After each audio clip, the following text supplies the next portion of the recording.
I just thought I'd start by saying a couple words on our experience now, 12, 13 years ago. Actually, one of the last times Wade was ever involved in hosting a conference was a conference that started at 8:30 in the morning at 1400 Pennsylvania Avenue in Washington, D.C. on September 11th, which, let's just say, was an interesting event to have a few hundred people where they came and locked us into the building. And so I just thought I'd remind everybody that we are here providing an interesting piece of infrastructure around trusted computing, and that it is an important set of tools, that the infrastructure we build and that we support and that we protect is in many aspects following in the same paths that very large technology systems in the past have followed, where they've started for commercial purposes and have been used in inappropriate ways. And one of, I think, the key jobs for trusted computing is to push that inappropriate ways in cyber out as far into the future as is possible. And so I just would thank everybody for your energy and your effort and your support of what it is we do every day to help try and protect that infrastructure, and that today is an interesting day, and we should remember what we were doing and where we were on September 11th. And our objective is to prevent that from happening, leveraging cyber as a potential attack surface in the future. So with that, thank you very much. Thank you, everybody, for coming. I hope this has been a useful conference for all, and I just would say we're committed to doing it next year as well, and so we look forward to the continuing process. And with that, I will turn it over to Derek, who's going to introduce David. Thank you.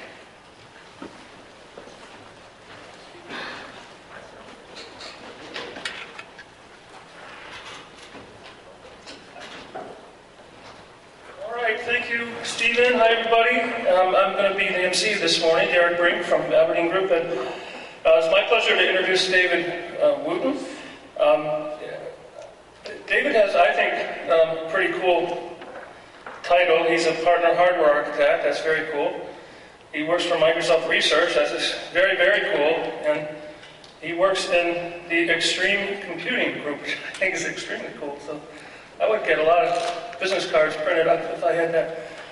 And the topic is on TPM 2.0, and if you read the bio here, you can read the full thing yourself, but I'll just mention he's the primary inventor of the Trusted Computing Group TPM 2.0 library specification, and served as its specification editor during the formative years of its development. So, David, the floor is yours, and we'll have timekeepers holding up.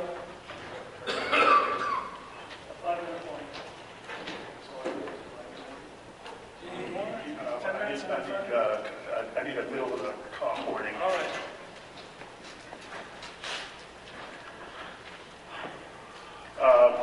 Well, good morning. Glad to be here.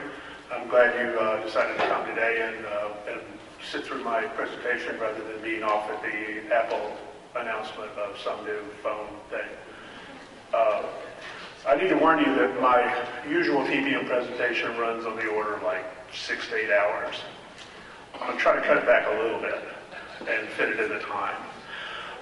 One thing, though, is that because of the need to compress this thing down, it's going to be difficult for me to get it aimed at the level you want it to be at. So it would help me if you jumped in at any old time and asked a question, because that lets me know whether I'm telling you something you want to hear or not.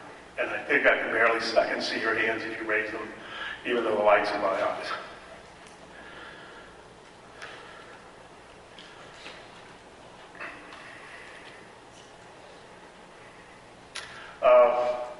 In case you didn't know, TPM stands for Trusted Platform Module. Now, there's a couple of ways to parse this thing. One is that we have a trusted module that we have inside of a computer. The other thing is that we use that module to establish trust in the platform. So it's a way to leverage what we're doing, and we're getting the most we can out of the words here. The TPM is a place where we have some tamper-resistant values that we use for cryptography, and by using that cryptography, we're able to communicate useful information about the state of the platform. In all previous incarnations of TPM, it's been a discrete component that was on the motherboard someplace. The costs have come down over time, and it's becoming more and more pervasive on these things. But what we're actually seeing now is a trend to get the cost down even lower in certain cases, especially when they can't afford the extra space. You know, with mobile devices, we're seeing some trend to go toward integrated or FTPMs. The TPM is the flagship product of it's the flagship spec of the TCG. It's not to say that it's the most important specification, it's just the one that got us started. We have a lot of other good specifications like the storage spec and the TNC specifications. The infrastructure working group have a lot of good specs coming out of the TCG. It's just that the TPM is the thing that the TCG is probably most noted for. And it was released in 2003 and has become an ISO standard, and that's something we would like to do with the next one. The TPM 2.0, that is. No question yet? Okay.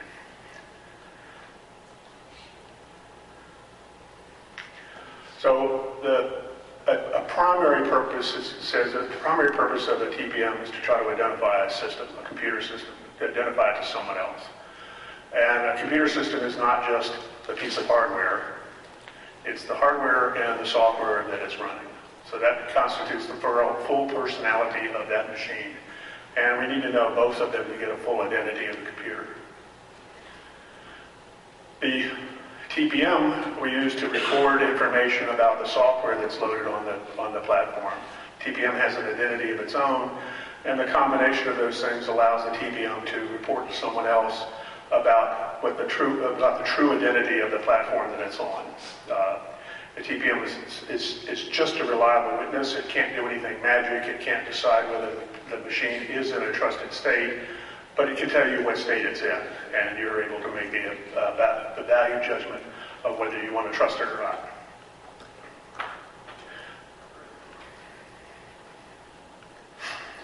So to get the hardware identity out of the TPM,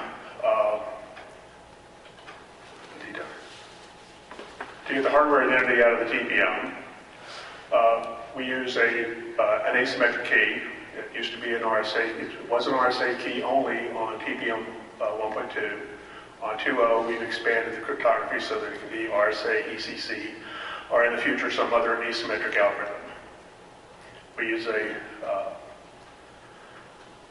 this can be the private portion of that asymmetric key is generated inside the TPM, and nominally it never leaves. So we have to make some exceptions for manufacturing processes when people want to do certifications.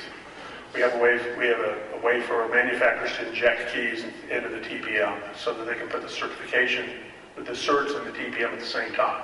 Saves them a lot of time and money at manufacturing, and the companies who do that have very stringent controls on how they generate and inject those numbers.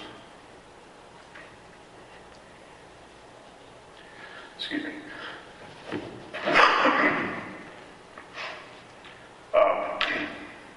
So we use that statistically unique key value. You know, we can do a challenge on that TPM to find out which one it is. And the TPM can tell us, again, it can tell us what system it is. It can't necessarily tell us what the system is. That number by itself just says, I'm a TPM on something. And we will use other techniques to determine what that something that the TPM is installed on really is. So that lets us fully identify the hardware and the software.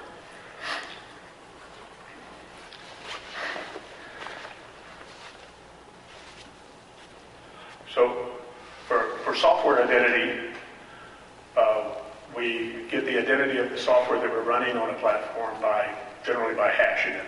And very often we have a hash that's signed, and that way we can make sure that we're only loading software that's appropriate for the platform.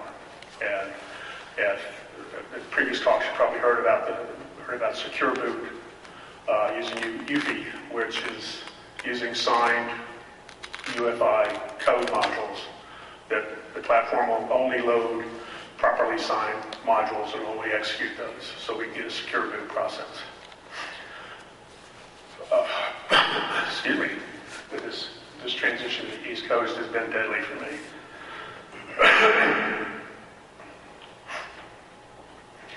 Now, even though the full identity of the platform would be the hash of all the software on that platform, or the combination of all the hashes on that platform, it would eventually turn into just some random number, because the entropy of a system and all the software measured on that system, the entropy is just too high. So we try to limit what we have to do to just scoping the TCB. If we can measure the TCB and know what's loaded in the TCB is responsible for the security of the platform, and it protects itself. So if we can get that measured properly, and we know that the policy engine of the TCB is operating correctly, then we know that we know quite a bit about the system. We know at least there's some entity on that system that's trying to enforce the correct policy, which helps us trust it a lot more. That way we don't have to know every piece of code that might ever run, but we can know what the policy is for the policy engine as it makes a determination of what gets run. There's got to be a glitch in there somewhere.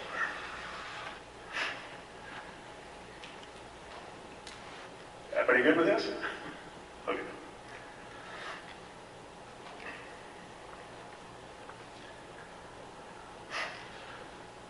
So, what I'm really talking about with software identity is not the software identity, but it's the identity of the TCB.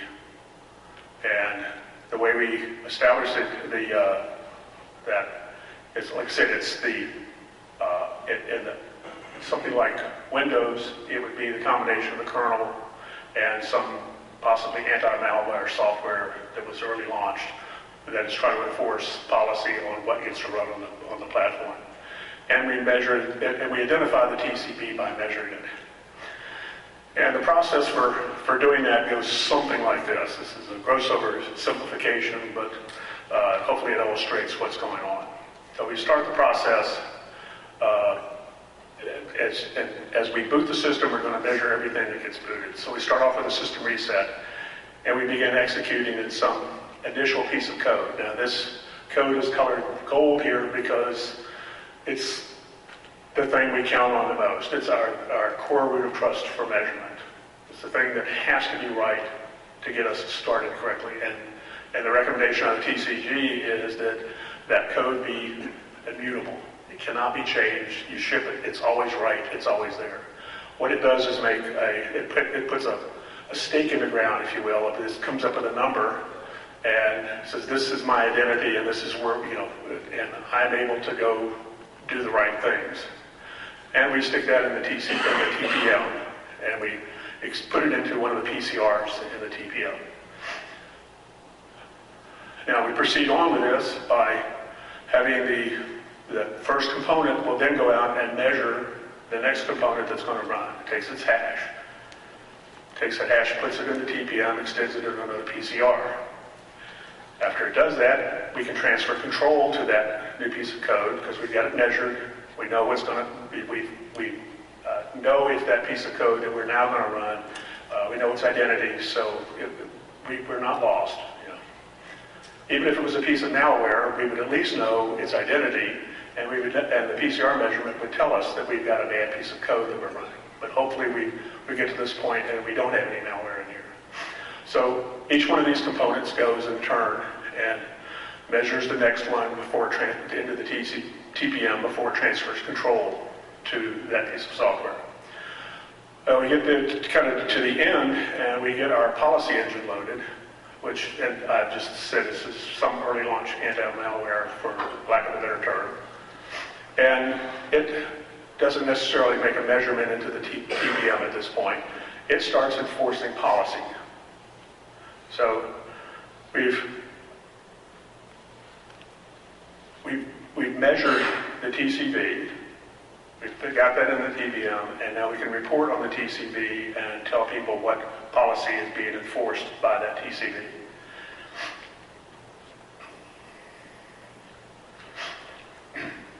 So, as it's shown hopefully shown in that previous diagram, we will end up with, after we measure all the software, we end up with a characteristic fingerprint or number or set of numbers in PCRs in the TPM. So in the last slide, the first step of the process, one of the things that we heard from MITRE at Black Hat this year was that there were issues that had shown up in the quality of the UEFI from different OEM manufacturers. Do you have any comment on that as to if somebody's procuring systems, what they should look at, what they should look for, et cetera, that sort of initial core rear trust measurement and the quality of that? Because the whole system comes off of that. And that certainly somebody who articulated that they saw vulnerability, if you can understand what your thoughts were around the Black Hat. I haven't heard the presentation, but I will say that the point of that first measurement is that it is not affected by UFI. It's not a UFI component. It's basically it's as close to hardware as we can get it, and it's an immutable piece of code. It doesn't care about UFI. It's going to make that first measurement, and if the first component, the first UFI component is corrupt, we will have a measurement of that in a PCR, so that when we go look at that log file and we go verify those log, we can tell that we've got we've got a bad component in there. Now, the component doesn't have a certificate that says I'm a bad component. Someone has to do the forensics on those code modules to know whether there is a vulnerable component in there or not. But we've got the information we need in order to go evaluate.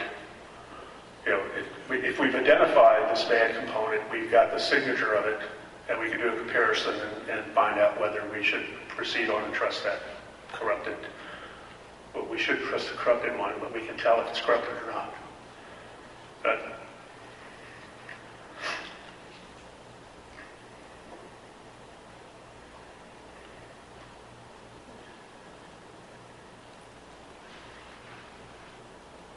I'm sorry, I'm trying to stay synchronized here, so.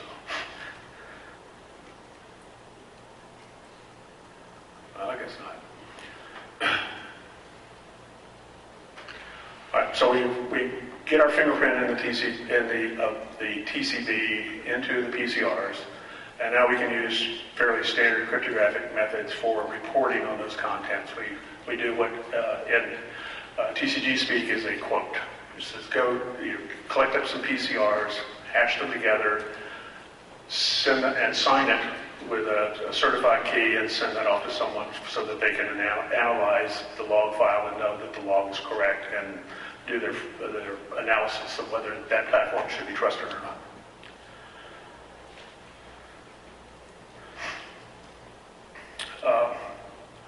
So now we go back to another problem is we want to trust the TPM. Well, how do we do that? Or why should we trust it? And how do we know we're even dealing with a real TPM?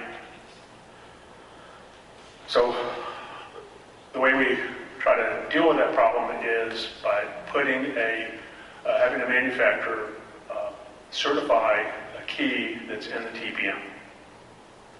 And that's the EK or endorsement key. We call it the endorsement key because it's endorsed by the TPM manufacturer. We take this standard certificate that identifies the TPM, identifies the public portion of the key. It says only a valid TPM can know what the private portion of this key is. And now we can give that information to other people and they can do a challenge response with that TPM to verify that they were dealing with the actual TPM from a manufacturer that they hopefully trust. Now when we start deploying this in the field, we have to be careful about privacy issues. We do not want the EK to be a super cookie for this platform. So one of the things we do is create these things called attestation keys. There's a process defined where anonymizing certificate authority can provide certificates for these attestation keys, and we can have thousands of them associated with any particular TPM, and you use them for different purposes so that people can't track what you're doing with your TPM and the interactions you have. Ideally, you would have an attestation key for every place that you go visit, and then you would change them often so they can't keep any running record of your activities even on that site.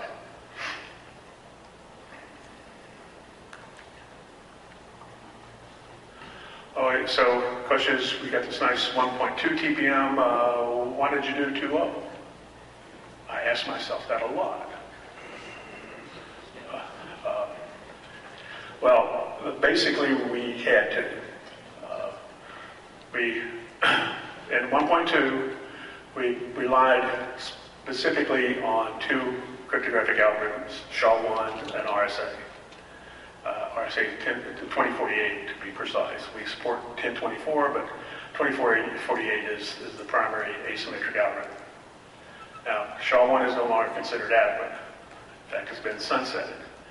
And sunsetted, is that a word? It's been sunset. And RSA is just considered not strong enough anymore. In fact, there have been some recent warnings about RSA might not even be as strong as we thought.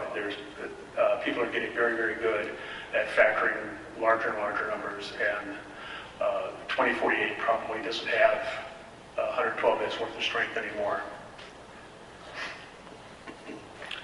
Now, one of the reasons we don't just go to larger and larger RSA keys is that the return on investment isn't all that good on RSA. As this table shows, as we go up in security strength, it's not, you don't add bits linearly, you add bits in kind of an exponential way. So as we get to the 192-bit security that we would get with AES 192, we would end up having to have 7K keys. And we only get 1 bit of security for 40 bits of key, which is not a very efficient way to do this. Now, see in Suite B, it says that the 128 bits is needed for secret, and we need 192 bits for top secret material. So getting to that with RSA would be a challenge.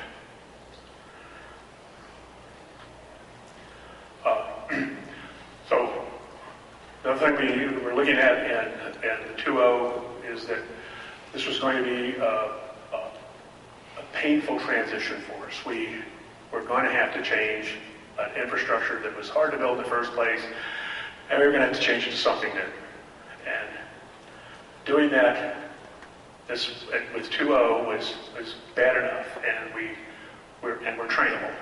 We realize that we just don't want to do this again, so we need to design a specification that deals with the fact that over time, cryptography is going to change, algorithms are going to be obsoleted, we're going to come up with better things, we're going to have to deal with geographies, they want their own algorithms, so let's do the 2.0 so that, thank you, just don't want to have to do this again.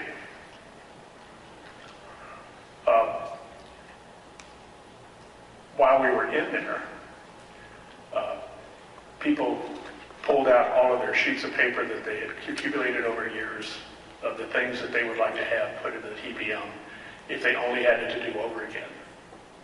Well, we were doing it over again. So all those sheets of paper, all those great ideas came out of the woodwork here, and we got it accumulated onto us. And one of the big things was we have to do something about authorization. It's too complicated. It's not complicated enough.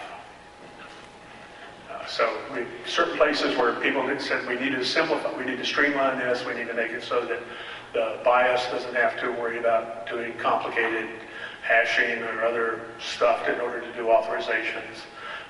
We need to have cases where we have trusted paths. We want to just make it easy for people to go use the TPM and do authorized things. Other people were saying that, hey, I need multi-factor authorization for dozens of different applications I have. Well, how many factor authorizations? I don't know. A lot. So we had to come up with a scheme that would allow us to have arbitrarily complex authorization. We also had some pressure to deal with what it says here is the hardware agility. We need to implement, you need to have a specification that allows us to implement TPM, the same TPM processes in all devices, from PCs to embedded systems. So that's why the TPM 2.0 specification is called a library specification. Each one of the platform-specific working groups is supposed to select from that menu that is the TPM 2.0 specification and collect up the properties and commands and other things that they want to have in their device. But at the end of the day, they all tend to operate the same way. If anybody who's doing a quote is going to do a quote the same way.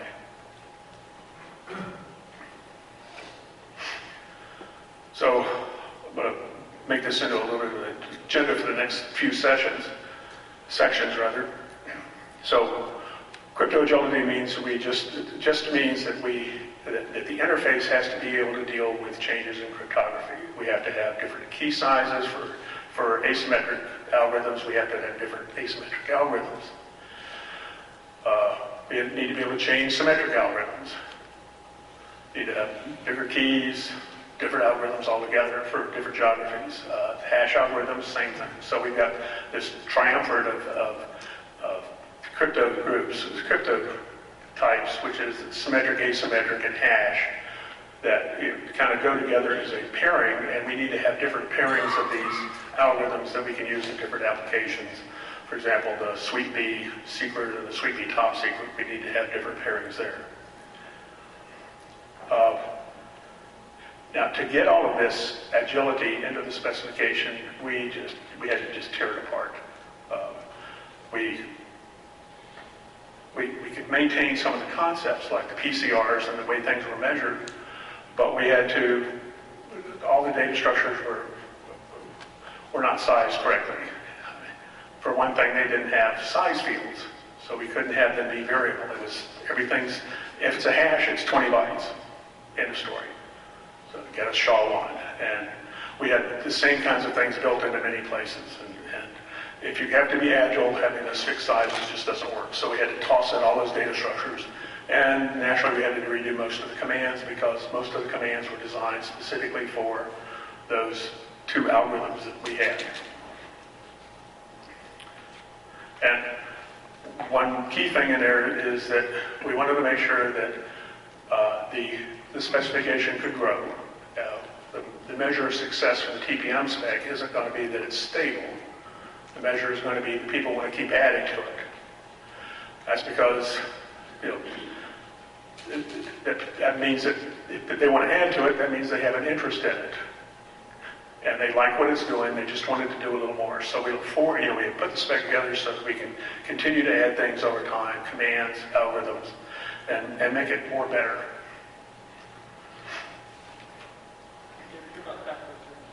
Pardon?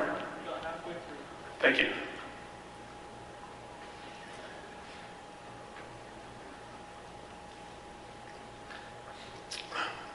Talk a little about authorization ability. So at 1.2 had these three things that you could specify on a key as the attributes that you needed, the situations for which the information in that blob could be used. It was either unseal or use a key to sign. Basically it's authorization types. And those were you could require that the PCRs have a particular state. You require that the command was coming from a specific locality. And you could require that somebody provide a specific authorization value. The command is set, the structures are set up so that you can require any combination of those three elements. And that was it. There's no real dual multi-factor authorization in there. There's not a lot of flexibility to it. So at 2.0 we kind of changed the whole process, and we have these policy sessions that we create, and we go through a sequence of commands through which we give the TPM individual policy elements, and we accumulate those by doing a hash, and we have and or functions for those policy elements. Now, that gives us an algebra that we can use to build policy statements of arbitrary complexity. And we have a set of authorization elements that give us a lot of flexibility in how we combine things. We can have multiple signatures, we can have multiple secrets, NV contents, many different things, and the TPM can be combined to create a policy of nearly arbitrary complexity. You just get tired of looking at them. Somebody's got to have a question about this stuff. Okay. If you ask questions, I'll be more than happy to share the speaker's pay. So I will admit that I'm not really good at coming up with authorization scenarios. Here's one that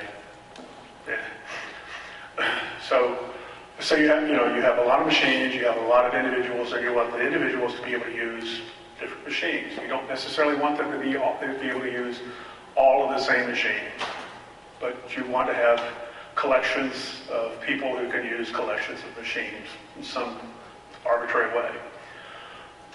Well, with TPM 2.0, you simply set up a policy on each one of the machines, and you say if that person identifies to this machine, you can unlock the master key. They can get in and use that machine. And that's something that you can build into the policy of the TPM, so you have hardware enforcement of the policy that's required to use a particular machine. And we can do revocations and other things on that policy. So as people come and go from an organization, you can change what's going on.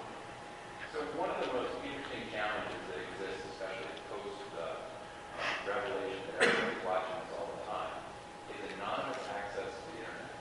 And it seems to me that TPM 2.0, one of the descriptions we can create, is unique individual access to a system, but master key-based access for authentication to Wi-Fi. So imagine a solution, let's say inside a company like Microsoft, where if I wanted to make an anonymous claim to the complaints box, how would I structure authentication of the system to the network or to the box in such a way that I'm proven to be an employee, but I have unique individual access to the system? And that level of anonymity would be an extremely useful use case to use as an example of propagation of trusted computing and the message around trusted computing for so many things about tracking. And one of the most powerful tools maybe is actually facilitating an anonymous authorized authentication. Yes. Christian, when's your presentation? Have you given it? Around 2 o'clock. 2 of them. Are you going to discuss? I'm going to discuss things like that. Yes. So stuff like that. Yeah, and well, we do that. 2.0 has elliptic curve-based anonymous attestation. We have 2 forms that it supports right now. So it's anticipated by the specification. Okay? Although I'm not a big fan of anonymity. That's because one of the things you like to have with people is accountability. And you can't hold them accountable if you can't find them.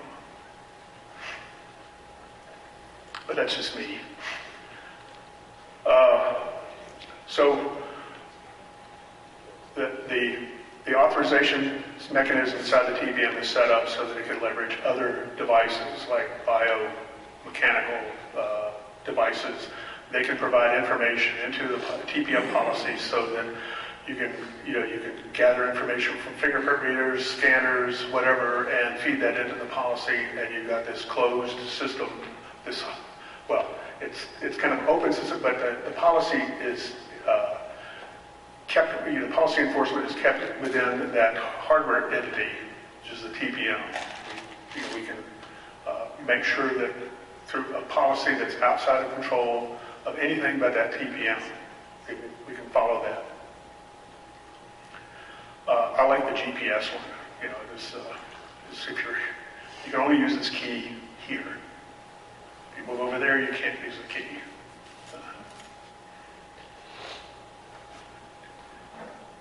And the TPM has a clock built in so that we can set up policies and say you can't use this key after such and such a time. Question.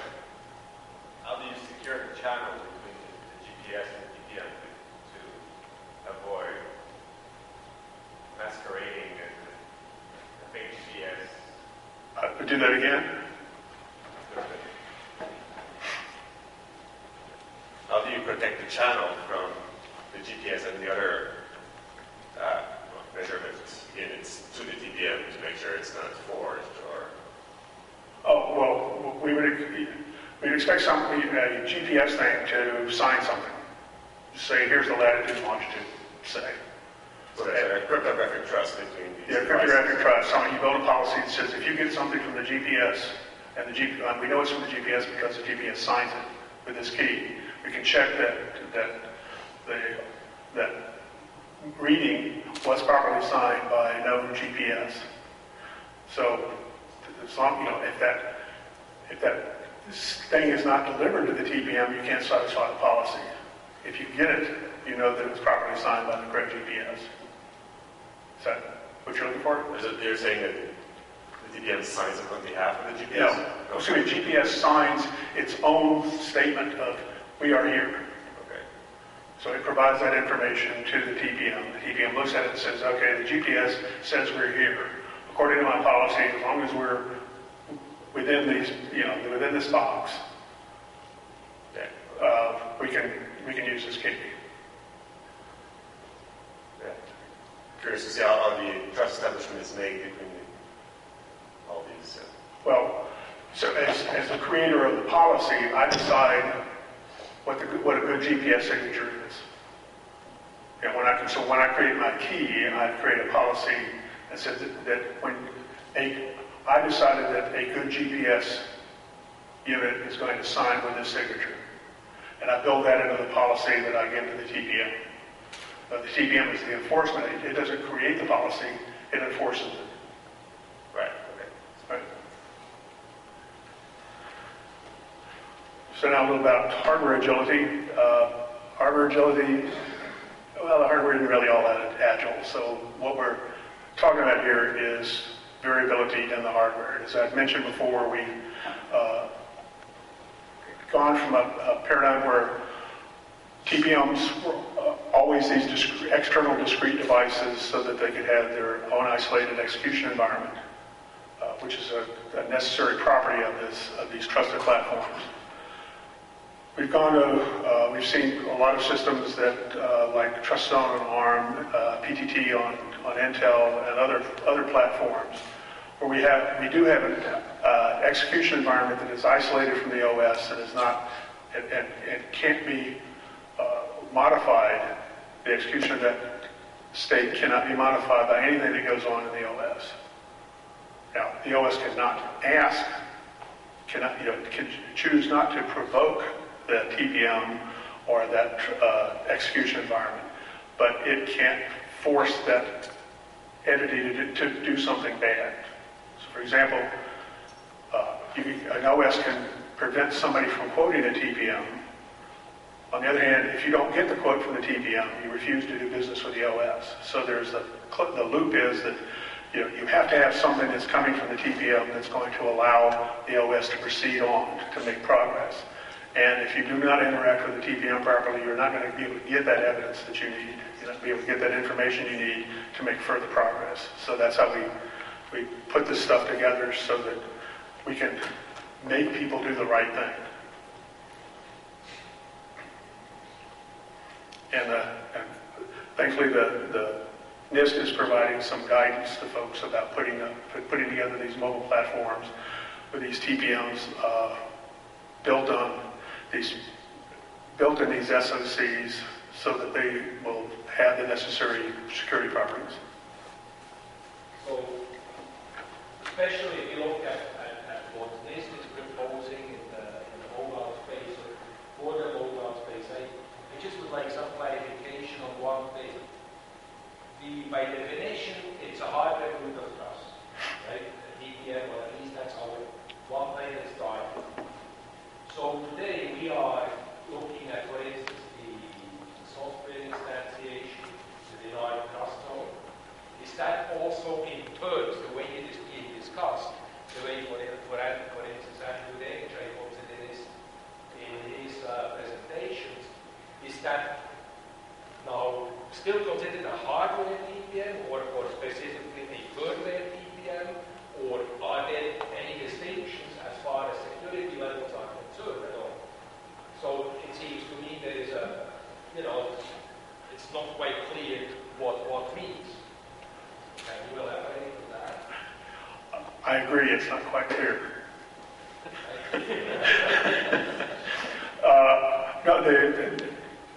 Getting the trust in these quote, firmware TPMs is clearly a challenge, but when you get down to it, what happens in a lot of these platforms is not much different than what happens inside a TPM itself. Somebody takes some code, loads it up, checks the signature, runs it. Well, you can do the same thing with an SoC. It starts off and it pulls information out of specific locations in memory, puts it in trust zone, sets up the barriers, runs it. As long as the code is signed properly, as long as you maintain the security of that boot path, you can get the TPM loaded, and then you can proceed on with your normal boot process. If the isolation is good, then it's a properly instantiated isolation, secure execution environment. There are many ways to screw that up. We try to provide guidance to people so that they don't. And one of the real challenges, of course, is how do you root this thing? How do you get how do you get a secret in there? And what we find is we're getting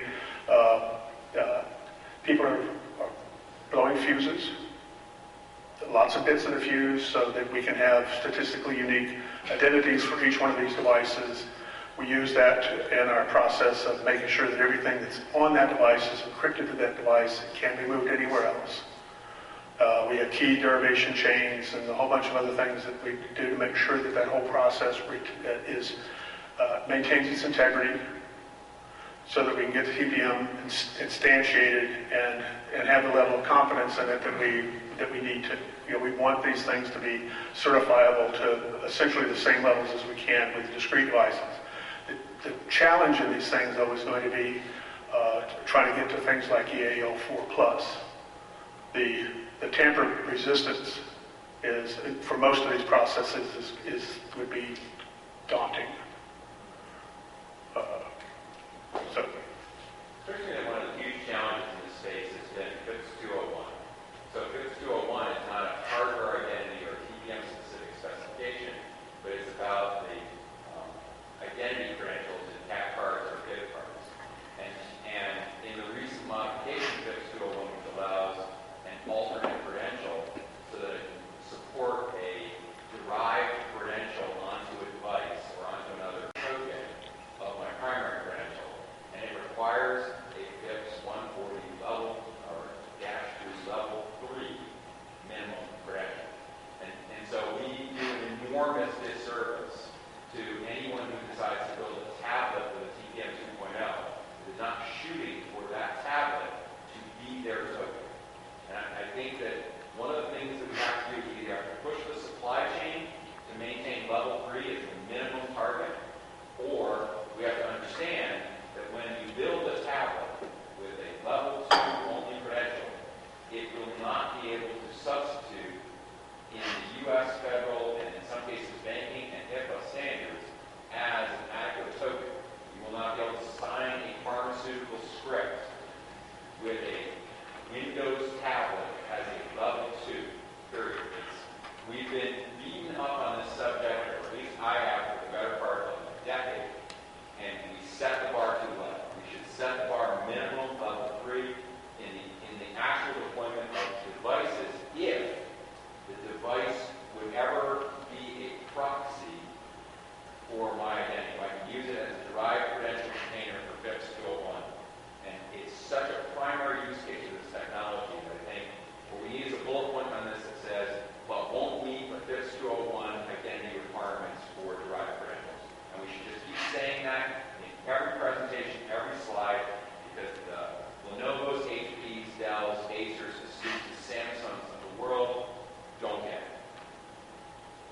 just is one huge gap in the use of this technology. If we've done it in 1.2 years ago, there would be 100 million of them active use of that. For that purpose alone. That was the comment on that. It's a real challenge. Yeah, I didn't hear a question in there. 10 minutes, David. 10 minutes. All right, thank you. David, I know there's sectarian discussions about this particular topic, but I've got the entire brand, to the degree that there is a brand for trusted computing, it's based on the hardware root trust. And now with the introduction of the Firmware TPM, and that's just the least of my concerns about the Firmware TPM, the updatability of the Firmware TPM, which itself can become a vector. How do you sustain this? How do you sustain your brand once this firmware TPM is compromised, which it will be? Yeah, that's a question. Well, I think there's assumptions hidden in your question that aren't necessarily self-evident. It says that it's not possible to build a firmware TPM that has the same level of integrity that you get out of a discrete device.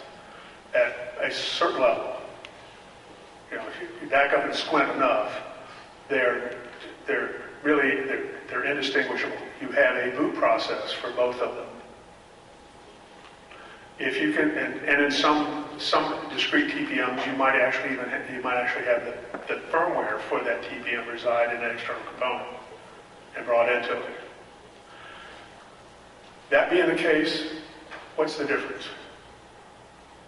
Now, you want to make sure that when you bring that code in, and when you get the state for the TPM, when it's when you have to go, for example, when you do a state save on a TPM and you have to go push stuff out to external memory, you need to make sure that that stuff is designed so that it's integrity protected, it's encrypted, and it's replay protected. It's going to have all the right attributes. Now, we know what the attributes need to be, and we know how to get them. So now it's a matter of execution. I'll tell you that there are discrete devices that were built for 1.2 that I don't have a lot of confidence in. You can screw a discrete device up. Now, there are some very good discrete devices out there. And I think there will be some unfortunate implementations of FTPMs. I think there will be some very good implementations of FTPMs. And that's why we want to have a good certification program inside the TCG to handle these things.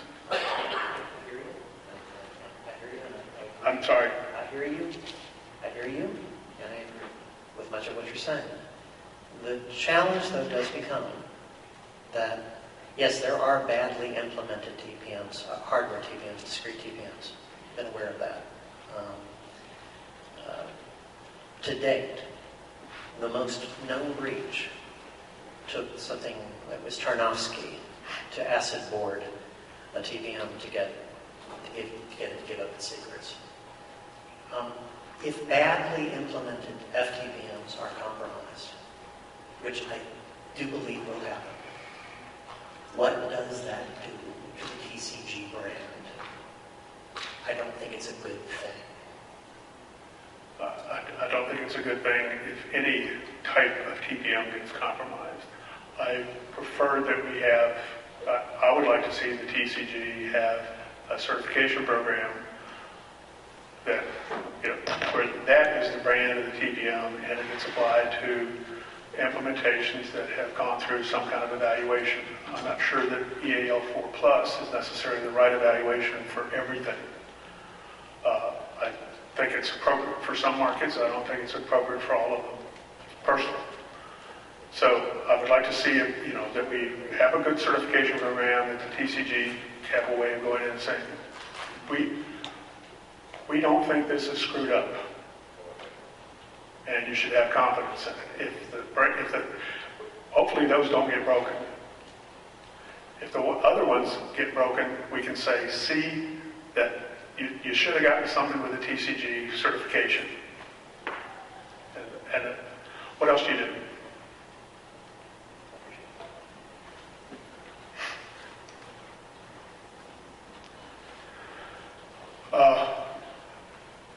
level 2 issue, level 1, level 2, there are things in the there are things in the TPM protocol that have to be there to deal with a bunch of different software issues that make level 3 stretch. And it has to do with certain rules that they put on what has to be encrypted going to and from the TPM. Us not being able to turn off, say that we had one case where I mentioned we want to be able to send an authorization value in as basically a password for simplicity and to make the bias work. And you can't do that with level 3. You can never send a password, a CSP in a way that's not protected.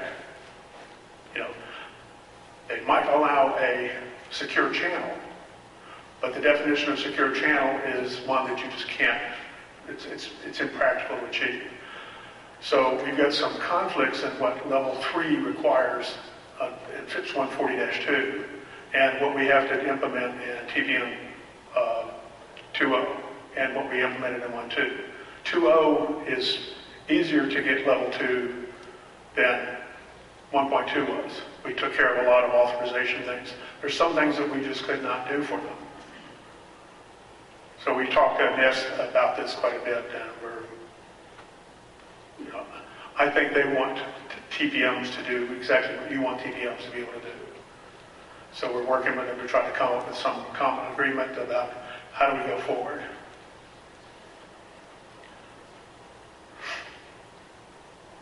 Other things we did too.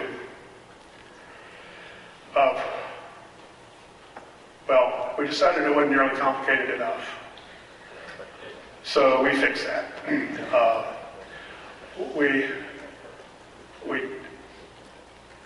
One problem we had with 1.2 was that it basically had this one person in charge of everything.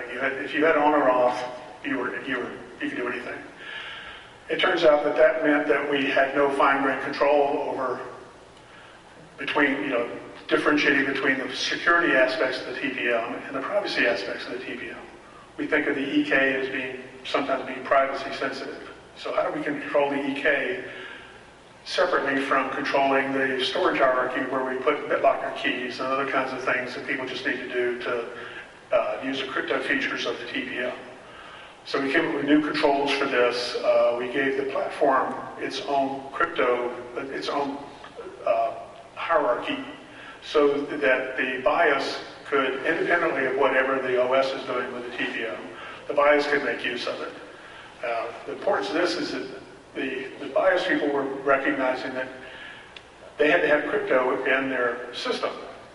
And they don't know anything about crypto, so they buy it. So there's a cost for them to put crypto in their system. And they said, well, why are we paying for this crypto when we've got it in this little chip here? So there's a lot of OEMs who are saying we can leverage the crypto that's built into the TPM and lower our system costs, and it would more than pay for the TPM.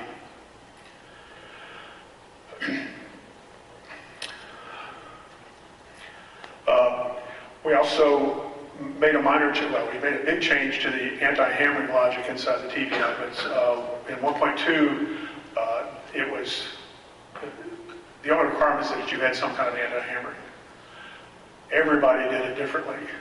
It made it nearly impossible for us to manage the anti-hammering. We didn't know what any particular TPM was going to do when it went into lockout or why it would go into lockout. So we normalized that process in 1.2, so we've got a more uniform way of managing and dealing with the anti-hammering. The other nice thing we have is that we can create a key that is not protected by anti-hammering. We have a lot of things that would have used well-known authorization values, and instead of, if somebody types wrong, you could end up locking up the system to prevent anybody from doing anything useful. Well, we let you add certain keys like the storage root key. We say that is not susceptible to anti-hammering. Nobody will be able to come in and mount a denial of service attack by putting the machine in lockout using that key. You can still make forward progress. This makes the OS a lot more stable in the presence of somebody not knowing what their password is. David, we just come to the 10th time. Oh, am I done? All right. We did some other things that were cool.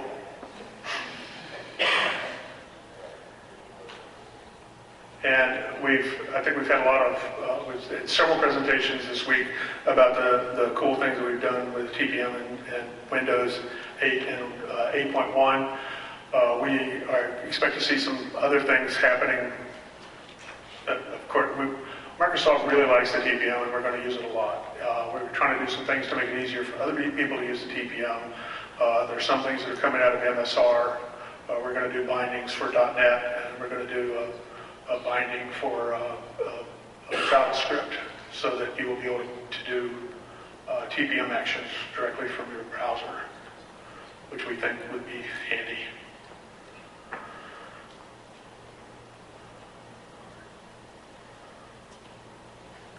We have applications. We've answered some questions, and I think I'm done.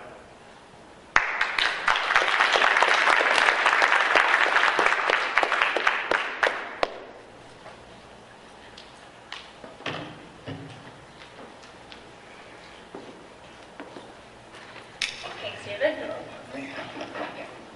We'll just take a quick second to set up our next panel, so stretch your legs, grab a cup of coffee from the exhibit hall. We'll start back up in just a couple minutes.